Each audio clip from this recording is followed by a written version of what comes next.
Bienvenue dans les podcasts d'Expan Africa, le programme qui renforce la capacité d'expansion des startups et PME dans le domaine de la health tech vers les marchés du continent africain.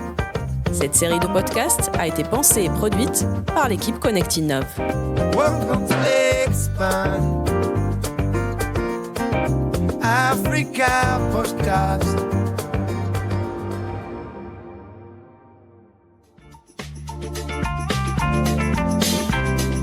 Histoire d'une réussite, un voyage inspirant à travers le parcours d'entrepreneurs qui ont tissé des ponts entre les marchés africains.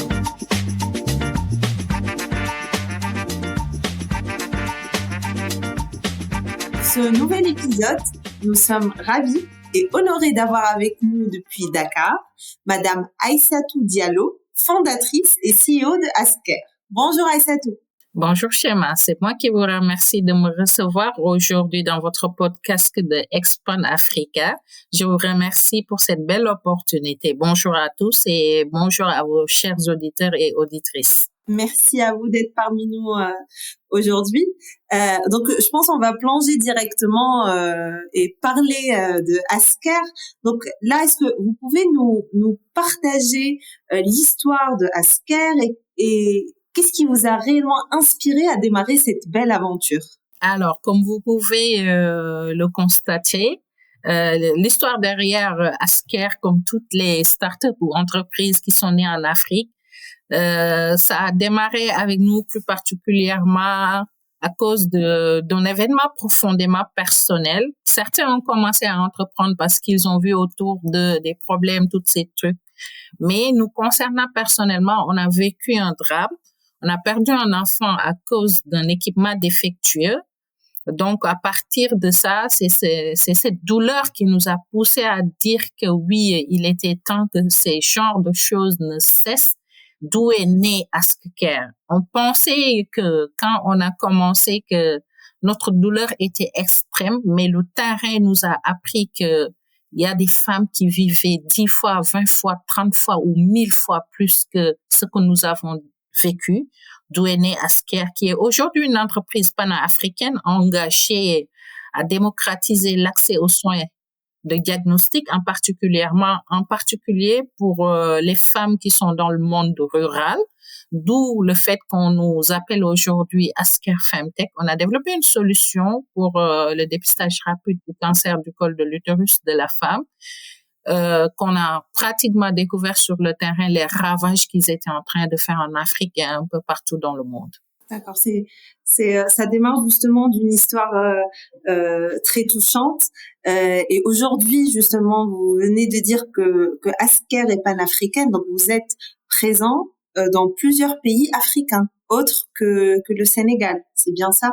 En effet, aujourd'hui, Asker est en train de se développer au Rwanda et très bientôt au Nigeria avec des partenariats déjà scellés. Parce qu'on a compris que ce qui fait mal aujourd'hui à la femme sénégalaise est le même problème qu'on retrouve au Rwanda, qu'on retrouve en RDC, qu'on retrouve au Mali et un peu partout en Afrique.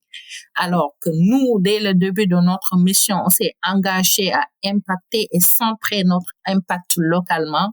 On s'est dit qu'il fallait se rapprocher des populations, quel que soit la distance qui nous sépare d'eux ou bien quel que soit le pays dans lequel elle se trouve, il faudra qu'on puisse aller vers eux, connaître leur réalité et apporter une solution concrète à leurs problèmes de santé publique. Très bien, merci beaucoup. Donc aujourd'hui, vous êtes en train de développer plusieurs activités sur plusieurs pays africains, vu que justement la santé de la femme donc est un fléau, mais aussi bien donc sur notre continent qu'est l'Afrique, mais aussi dans le monde.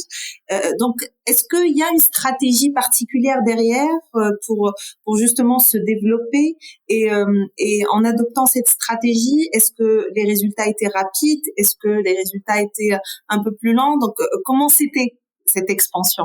Comme je viens de le dire tantôt, alors notre stratégie a été toujours centrée sur l'impact local.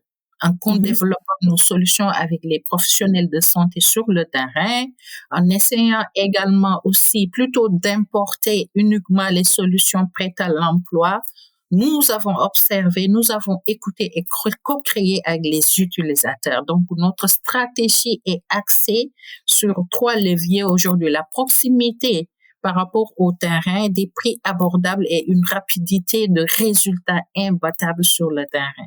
Ce qui nous permet de dire que aujourd'hui, Asker peut facilement être déployé et mise en place dans n'importe quel pays africain et au-delà du continent, parce que nous avons axé tout ce que nous faisons aujourd'hui autour de l'humain, autour de la femme, le female technology, qui aujourd'hui, on est en quelque sorte l'un des pionniers dans le continent, prendre en charge complètement tout ce qui touche la femme, sa santé, la santé de la reproduction de la femme est extrêmement importante, d'autant plus que peu de financement ou bien peu de politiques sont décernées à prendre en charge cet aspect de la vie qui est important, cet aspect de la santé qui est plus qu'important parce que ça touche la femme et la femme est porteuse de la vie. Donc, nous mettons notre stratégie autour du besoin de la femme en faisant de sorte de connaître réellement qu'est-ce qui se passe dans leur vie, pas seulement dans le domaine médical, mais aussi dans tout ce qui touche par rapport à leur vie, dans l'impact social, leur vie, dans leurs environnements, leurs us, leurs coutumes, leurs croyances, qui est fondamentalement importante pour pouvoir créer des solutions qui sont adaptées à chaque culture dans le pays dans lequel nous exportons. Très bien. Donc là, c'est vraiment une stratégie à 360. Vous avez abordé tous les aspects essentiels. Donc dans cette expansion, il y a sûrement eu des défis. Donc comme toute entreprise ou bien start-up, que ce soit dans le domaine de la santé ou autre. Donc est-ce que vous avez rencontré des défis particuliers et surtout comment vous avez pu les gérer et les surmonter? Alors, ça, c'est le quotidien des startups africaines. En effet. Comme j'adore le dire, on permet à tout le monde de faire des tests, d'essayer en Afrique, sauf aux Africains. Donc, l'un des plus grands défis que nous rencontrons sur le terrain, c'est la confiance. Il nous faut convaincre les autorités sanitaires, les partenaires techniques et même les femmes elles-mêmes que la technologie peut leur sauver la vie et sans exclure le fait qu'ensuite il y a des défis du côté des affaires réglementaires. Chaque pays a ses exigences. Nous avons donc essayé de renforcer notre stratégie en faisant des validations locales, en faisant des partenariats avec des institutions qui sont ici en Afrique, des institutions de recherche et de développement pour au moins bâtir des dossiers solides. Enfin, aussi, on rencontre les défis de financement qui restent un challenge pour toutes les startups au niveau de l'Afrique, parce que plus particulièrement dans la technologie et dans la santé, parce qu'il faut avoir des solutions, les tester, les prouver et les adapter. Ce qui n'est pas très, très, très excitant pour les investisseurs parce que c'est du temps et également de l'argent à investir. Mais comme on a su le faire, on s'est reposé sur aussi avec un storytelling sincère, une transparence sur nos impacts, ce qui nous a permis d'avoir l'appui d'un écosystème comme UNDP grâce à des initiatives comme Timbuktu, des fonds qui nous accompagnent comme KOICA et tous ces partenaires aussi qui nous permettent vraiment de nous accélérer, de poser les jalons qu'il faut pour avancer dans notre développement. Mais le plus important reste l'équilibre qui, de plus en plus, avec notre réseau des structures sanitaires ici au Sénégal, on travaille avec un réseau de 80 postes, 66 cases de santé, 30 laboratoires, qui restent les utilisateurs et ce sont eux qui nous donnent vraiment la force d'avancer dans ce qu'on est en train de faire. Très bien. Donc, avec tous ces défis que vous avez rencontrés, vous avez pu et su être et rester authentique. Et donc, comme vous avez dit, avoir un storytelling qui est sincère, une histoire qui est très touchante derrière justement le lancement de Asker. Et surtout, et ça c'est vraiment une réflexion qui revient chez toutes les startups qui ont rencontré des défis, comme vous avez dit, donc c'est bâtir un réseau et travailler main dans la main pour avoir des dossiers solides, donc avec les autorités, etc. Donc ça c'est des axes qui sont très importants justement pour toute startup qui rencontre des défis. Et donc là, on se projette un peu, et aujourd'hui, comment vous voyez un peu l'avenir de Asker, que ce soit sur le marché donc du continent africain ou bien dans le monde aussi? Alors déjà, ça c'est tout à fait aujourd'hui l'un de nos plus grandes projections, c'est être au-delà du marché africain, parce que c'est possible. Il y a le marché asiatique, il y a le marché européen, et aujourd'hui l'Afrique regorge tellement de données et de potentiel. Si on se projette dans l'avenir, Asker vise à pouvoir mettre en place un centre de recherche et développement, et surtout que au niveau africain, on se retrouve avec certaines de ces maladies ou bien certaines de ces choses qu'on n'arrive pas à avoir ailleurs, et c'est en essayant de mettre en place ces centres de recherche et développement, c'est ce qui nous permettra de pouvoir acquérir d'autres marchés autres que le marché africain, parce que nous, on connaît déjà nos réalités.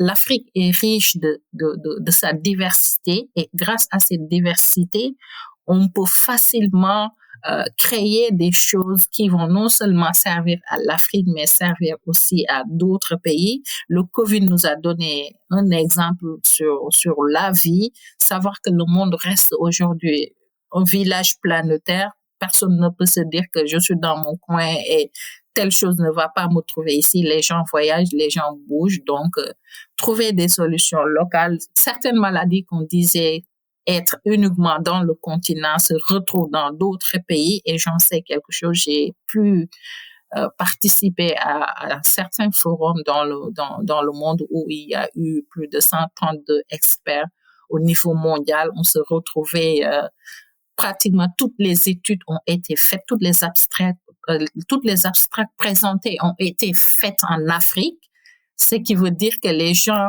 au moins, ils viennent en Afrique, ils font des études pour préparer l'avenir de la santé. Donc, aujourd'hui, Asker a de très, très grandes visions, de très grandes ambitions dans tout ce qui touche l'industrialisation locale, parce qu'aujourd'hui, si on arrive à faire nos propres unités de diagnostic localement, on réduit considérablement le coût des diagnostics. Et pour moi, la santé, c'est le early diagnostic. Pour moi, la santé, c'est la prévention.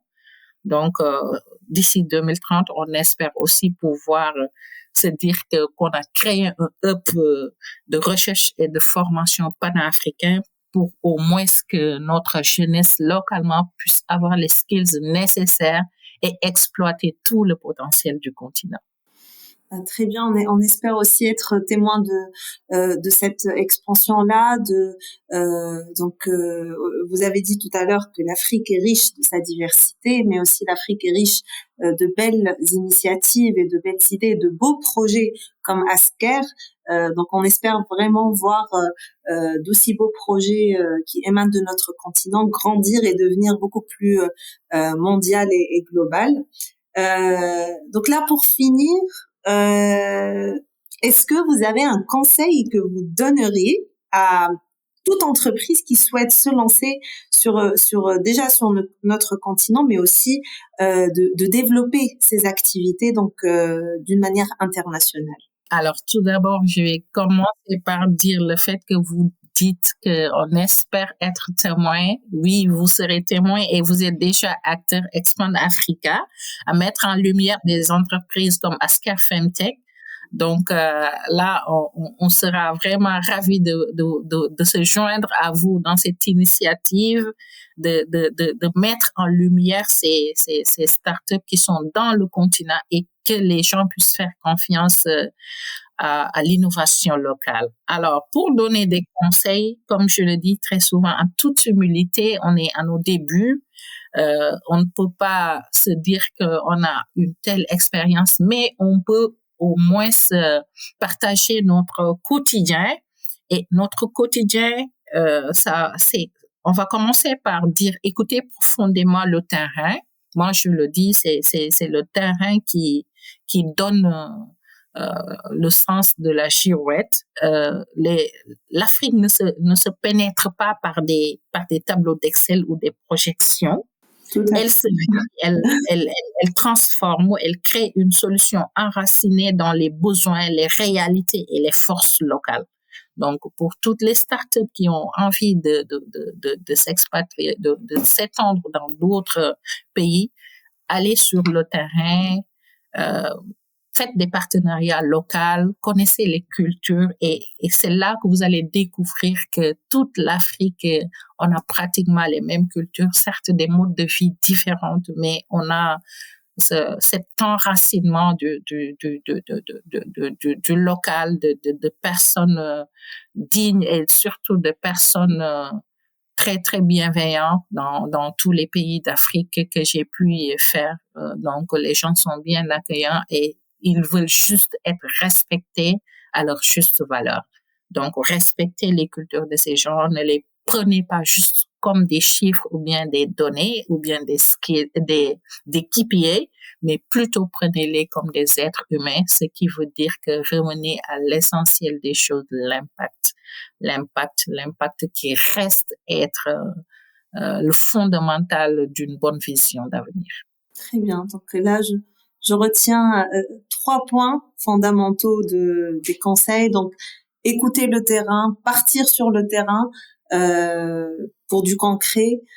Donc, partenariats locaux, donc nouer les bons partenariats et travailler main dans la main avec les bonnes personnes et les bons acteurs. Et donc, respecter les aspects culturels, les us et coutumes et puiser dans notre ancrage identitaire, justement. Donc, sur ces 3 points-là, je pense on a fait un joli tour de table, un joli tour d'horizon, plutôt. Donc, merci beaucoup, Aïssatou, pour d'avoir partagé cette histoire très touchante et très inspirante de Asker. Et j'espère qu'on aura l'occasion de se reparler et de se revoir et de partager encore cette histoire de vive voix. Merci beaucoup, Tchema. C'est moi qui vous remercie profondément et je remercie également tous vos auditeurs et auditrices d'Expan Africa et que ces belles initiatives ne cessent de bourgeonner en toute Afrique pour donner la voix à toutes les personnes qui travaillent pour mettre au devant notre continent. Merci beaucoup. Merci, Aïssatou. Au revoir. Au revoir. La première cohorte d'Expan Africa est soutenue par le projet Kawefl, financé par l'AFD et mise en œuvre par Expertise France. Welcome to Expan Africa Podcast.